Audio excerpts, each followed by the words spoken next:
My name is Davis Black, and this is the story I never wanted to tell, but learned I must, because silence protects patterns that destroy people. And my life is proof that the most painful wounds are often delivered by the hands we trust the most. The family that claims to love you, but only while you remain useful.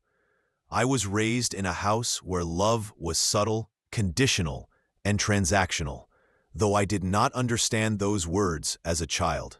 Only the feeling that my worth was tied to performance, obedience, and sacrifice. And so I grew into the role they unconsciously designed for me. The reliable one, the fixer, the provider, the emotional shock absorber, the person who stood strong so others could remain fragile. Believing this was what loyalty looked like. Believing that exhaustion was proof of devotion. And for years I wore that belief like armor, ignoring how heavy it became. Whenever there was a problem, I was called. Whenever there was a crisis, I solved it. Whenever money was short, my wallet opened. And whenever emotions overflowed, I absorbed them quietly, receiving praise that sounded like love, but never feeling truly seen. Yet I accepted it because being needed felt safer than being alone. And I told myself that one day, if I ever fell, they would catch me the way I had caught them countless times.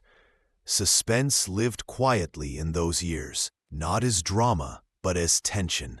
The constant, unspoken expectation that I must never fail, must never rest, must never need, because usefulness was my currency, and I spent it generously, recklessly, until the day life demanded payment I could not afford. When my health declined, my career collapsed under circumstances beyond my control, and the strength I had loaned to everyone else abandoned me when I needed it most. At first there were sympathetic words, shallow encouragements, promises to help, but as weeks turned into months and my recovery took longer than expected, patience thinned, voices cooled, visits stopped, and I noticed how support turned into judgment, how concern transformed into irritation, and how my presence became uncomfortable because I reminded them that I was human, not a machine, and humanity was never part of the agreement. The house felt different then, quieter, heavier, filled with pauses instead of conversations, and I began to understand the unspoken rule I had lived by without question. As long as I gave, I belonged. But the moment I needed, I was replaceable. The most painful suspense of my life was waiting for proof that this rule wasn't true. Waiting for someone to choose me without benefit, to sit beside me without expectation, to offer help without calculation. But reality arrived one evening when I overheard a conversation that stripped every illusion away. Voices discussing me not as a son or brother, but as a problem, a responsibility that had overstayed its welcome, a once useful asset, now producing losses. And in that moment, something inside me cracked open, not loudly, not dramatically, but permanently. Because clarity does not scream, it whispers, and once heard, it cannot be unheard. Leaving was not fueled by anger, but by survival, because staying meant accepting a version of love that erased me. So I walked away quietly, carrying shame that did not belong to me, and grief that had no funeral, entering a world that was colder but honest, where strangers were indifferent but not entitled, and where I slowly learned the difference between being valued and being used. Rebuilding myself was the hardest chapter, because I had to untangle my identity from my utility, learning that rest is not laziness, boundaries are not betrayal, and saying no does not make you unlovable. And through loneliness, therapy, failure, and reflection, I discovered a truth more powerful than any approval I had chased. My worth was never something I had to earn. Time passed, wounds scarred, strength returned in healthier forms, and life, unpredictable and ironic, lifted me again, granting stability, success, and confidence. And with that rise came familiar voices, gentle apologies, rewritten memories, and invitations wrapped in nostalgia. And suspense returned one final time as they waited to see if I would step back into the role they missed. But I had already learned the ending of that story, and I chose differently, not with bitterness, but with wisdom. Because forgiveness does not require re-entry, and love that costs your self-respect is too expensive. The moral of my story is not that family is cruel or love is fake, but that love without conditions is rare and precious, and anything that disappears when you stop serving is not love, but convenience. And if you are ever abandoned, the moment you become human, remember this: you did not lose your family, you lost an illusion. And sometimes the family that breaks you is only revealing the strength you were never allowed to claim. Because the day you stop proving your worth is the day you finally begin to live, whole, free, and enough. And if the first part of my story was about survival, then what follows is about transformation. Because walking away from conditional love does not instantly make life peaceful. It only makes it honest. And honesty demands courage every single day. After choosing not to return to the people who only valued my usefulness, I enter the phase of life where silence replaced chaos. And at first, that silence terrified me, because without constant demands, I was forced to face myself, the emptiness where approval once lived, and the question I had avoided my entire life: who am I when no one needs me? Suspense followed me in a different form now, not in waiting for others, but in waiting for myself to either collapse without validation or rise with self-belief. And there were nights when loneliness felt heavier than rejection ever had, when self-doubt whispered that maybe being used was better than being alone. But growth rarely feels comforting, and purpose is often born in discomfort. Slowly, painfully, I began building a life where my value was internal, where my mornings were not dictated by obligations, but by intention, where I invested in skills, discipline, and mental strength, not to impress anyone, but to protect myself. And the more I grew, the more I realized how deeply manipulation hides behind familiarity, how society often romanticizes sacrifice without questioning who benefits from it. Opportunities appeared not as gifts, but as tests, moments where I could either overgive again or choose balance. And every time I chose myself, guilt tried to drag me back to my old identity, because people who were conditioned to be useful often feel selfish when they are simply being fair. Yet with every boundary I held, something powerful happened. Respect replaced resentment, clarity replaced confusion, and confidence replaced fear. Then came the ultimate suspense, the moment when life placed me face to face with people who mirrored my past, individuals eager to take, to lean, to drain, and for the first time, I recognized the pattern instantly, not with anger, but with awareness. And I walked away without explanation, realizing that healing is not loud, it is decisive. Success followed not because I chased it blindly, but because focus creates momentum, and momentum attracts opportunity. And as my life stabilized, I became a quiet example of something dangerous to those who thrive on control. A person who no longer needs permission to exist. The family that once dismissed me watched from a distance now, confused by my calm, unsettled by my refusal to re-enter old dynamics. And though they never fully understood what they lost, I finally understood what I gained. Peace without performance. love without obligation, and strength without exhaustion. The motivation I carry now is not revenge, not validation, but purpose.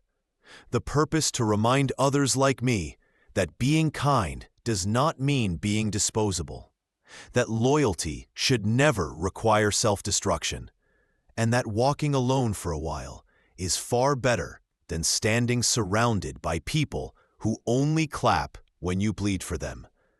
The moral deepened with time. The people who leave when you struggle were never meant to walk with you when you rise.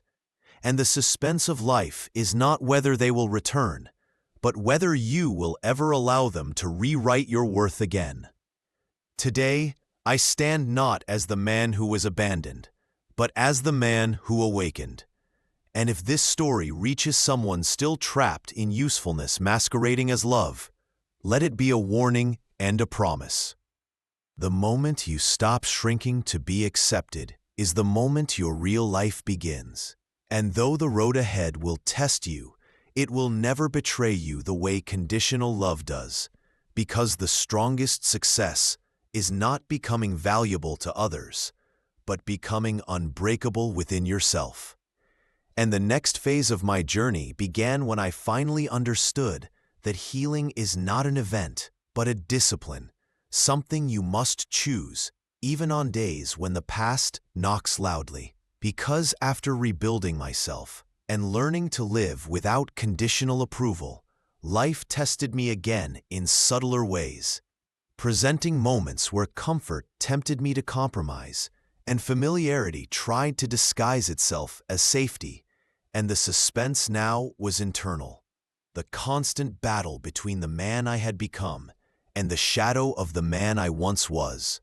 There were days when memories returned uninvited, reminding me of the sacrifices I made for people who never planned to protect me, and I questioned whether my strength would hold if the same emotional storms returned. But growth reveals itself not when life is easy, but when old patterns fail to control you, and slowly, I realized that my past no longer had power over my present, because understanding transforms pain into knowledge. As my voice grew stronger, people began to listen, not because I demanded attention, but because authenticity carries weight, and strangers found pieces of their own lives in my story. Men and women who had been loved only for what they could give, not for who they were. And with every shared experience, my purpose sharpened, turning survival into responsibility. Because truth unspoken becomes a cycle, and I refused to let my silence feed it. Success came again, not as blind ambition, but as alignment. And for the first time, I did not feel the need to prove it to anyone, because peace had replaced hunger, and discipline had replaced desperation. And when my family finally attempted to reconnect, not for help, but for access, the suspense reached its quiet climax, a moment where one word from me could reopen wounds or close chapters. And I chose clarity over chaos, honesty over history, explaining without accusation that love must exist even when usefulness does not. And though they struggled to accept it, I walked away lighter, knowing that closure does not require agreement.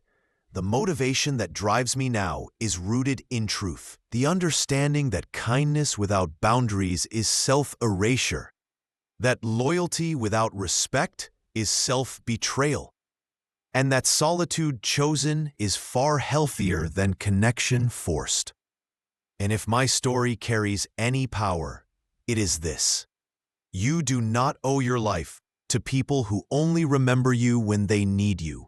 And the suspense of your future depends not on who stays, but on who you decide to become when no one is watching.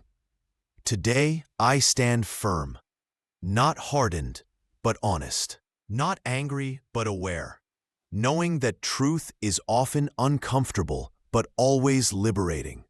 And if these words resonate with you, if you see yourself in this journey of breaking free from conditional love and reclaiming self-worth, then I ask you to support Black Relation, a channel built on truth, not hate, where Black does not mean darkness or anger, but reality, clarity, and courage. Thank you for listening. As the story continued, I learned that healing does not mean forgetting. It means remembering without bleeding. Because even after choosing truth over comfort, life kept testing whether my lessons were real or just well-worded thoughts. And the suspense now lived in everyday choices, in moments when old habits quietly tried to return, when overgiving disguised itself as kindness, and when silence tempted me to explain myself to people who had already decided how much I was worth.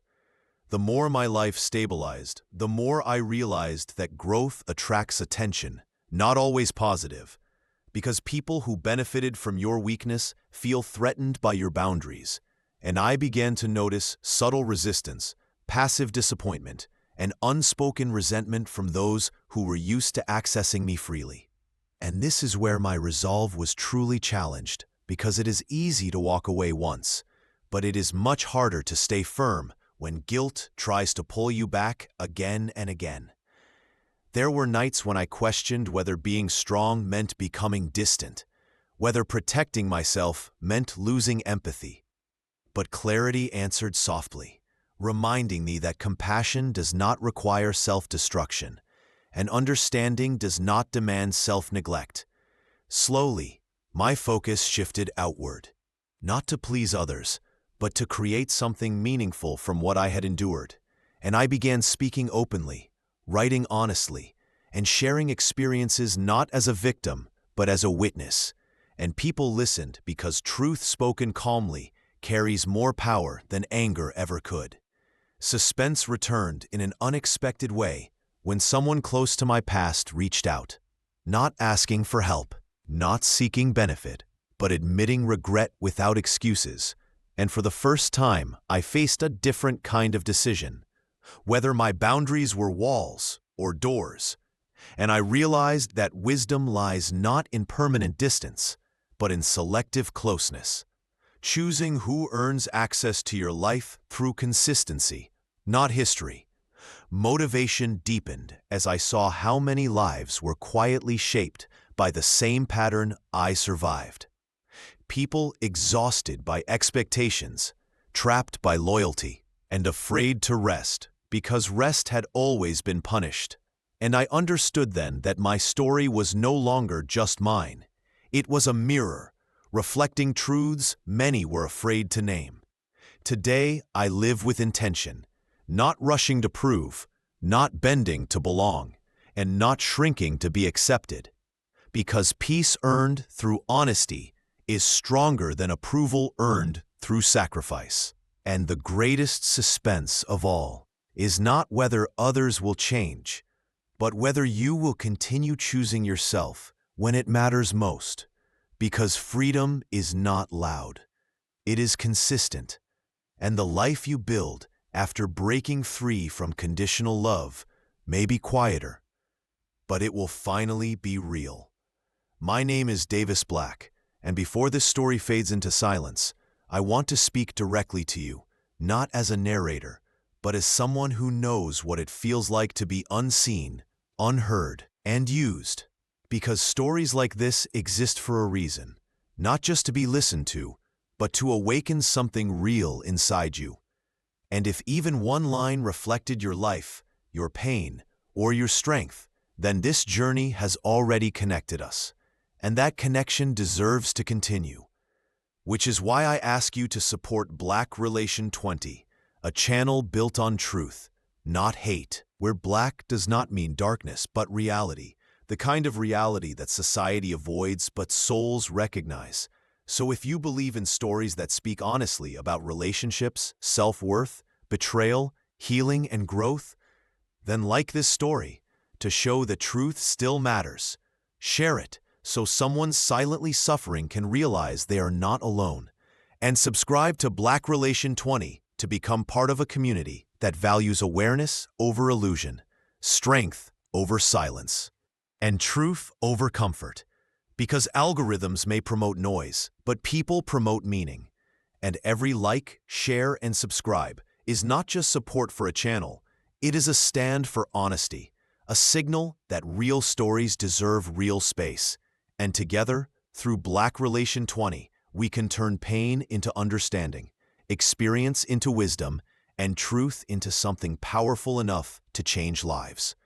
Thanks for listening.